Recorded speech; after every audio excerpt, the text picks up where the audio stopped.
Hi folks, Russell Longcore here. I'm an insurance claims consultant and I'm the author of a couple of books that have been the most read books about claims in the history of mankind. Here's the first one. This one came out in 2007. It's called Insurance Claims Secrets Revealed. The subtitle says, take control of your insurance claims, add hundreds or even thousands more dollars to your claim settlements. And that's exactly what that does. That book came out in like May of 2007. By October 2007, it had become the #1 book on Amazon.com for insurance claims, and it has remained #1 now for 6 years continuously. There's never been a time where it wasn't #1. The second book that I wrote,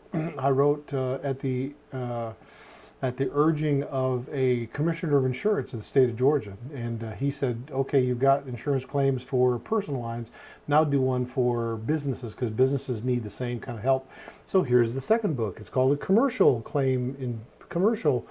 Insurance Claim Secrets Revealed. And it basically takes the same kind of concepts and does them for businesses and commercial entities.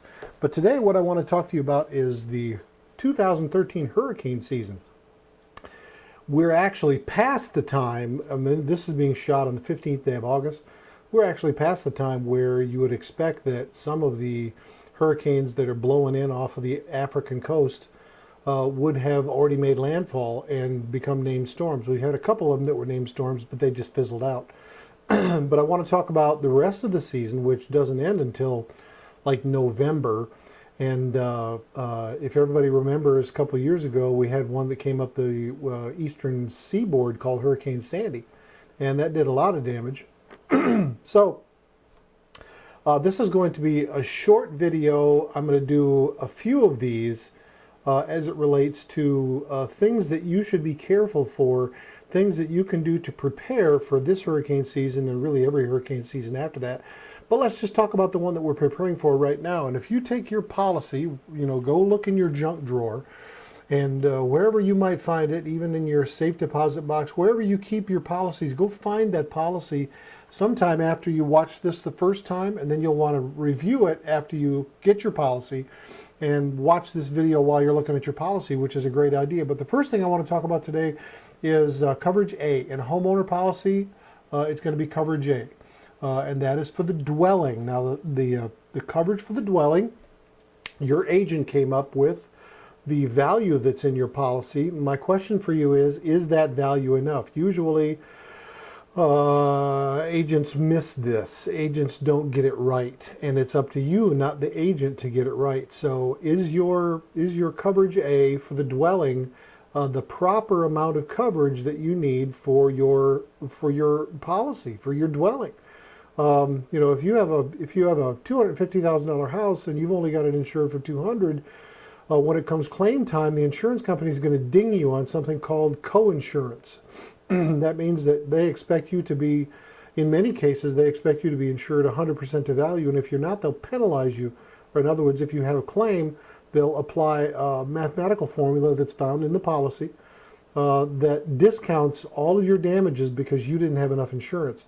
So the first thing I want you to do before you do anything else after you find your policy is to make sure that your dwelling is insured to value. Now, does that mean that you should insure to the market value? No. What that means is, because that takes into account your property and the part of the town you live in and stuff like that. You need to know what it's going to take to replace your house if it burnt all the way down to the ground. So you may need to talk to something more than a realtor. You may need to talk to a real estate appraiser. You may need to talk to a contractor, a building contractor in your area, and find out what it would take based on the square footage and the amenities in your house, how much it would actually take to replace your house if it was a total loss. And that's the amount that you need to. Not 80% of it, not 70% of it, not 50% of it. Always insured 100% to value. So for today, all we're concerned with is coverage A dwelling, insuring to value. Now, as far as it relates to businesses, a business is going to have their building or buildings insured, and in that situation, it's a little bit different. they do have co-insurance requirements sometimes, and in a standard policy, sometimes it's 80%. So in order to get 100% of the amount of money that you could get in a claim, you have to be insured 80% of value. That may be a little bit confusing. Excuse me. If it's confusing, consult your policy or give me a call or send me an email or something like that. So that's it for today. I want you to take a look below this video, and there's a link down there if you want to buy my books. The cheapest way to buy the books is through Amazon Kindle. You can buy them at like, I think it's $9.99.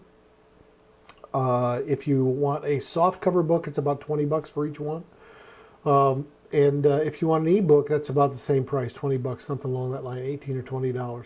But take a look at the links down below this website, or down below this video, and click on one and buy the book, and it'll give you all kinds of great tips on insurance claims. Because folks, I'm telling you right now, you're not an insurance claims expert, and the insurance company is. And if you're in a situation where you are expecting the company to do right by you in a claim, then you're just you're Pollyanna, you're Dorothy in the Land of Oz, clicking her heels together. The insurance company is not going to do right by you. They're going to pay you the least amount that you'll accept, and you want to collect the most that you can under the terms and conditions of your policy. So make sure you have one of my books. Don't wait until the last minute. Don't wait until you've already had a loss and things start rolling, because the insurance company is going to start rolling relatively soon after you report a claim. And if you do something or you don't do something simply because you didn't know any better, you stand to lose thousands and thousands of dollars that you could have collected just if you'd have known what you were doing. So look for this link. Thank you very much. This is Russell Longcore, insurance claims consultant, thanking you for your time, and see you on the next one.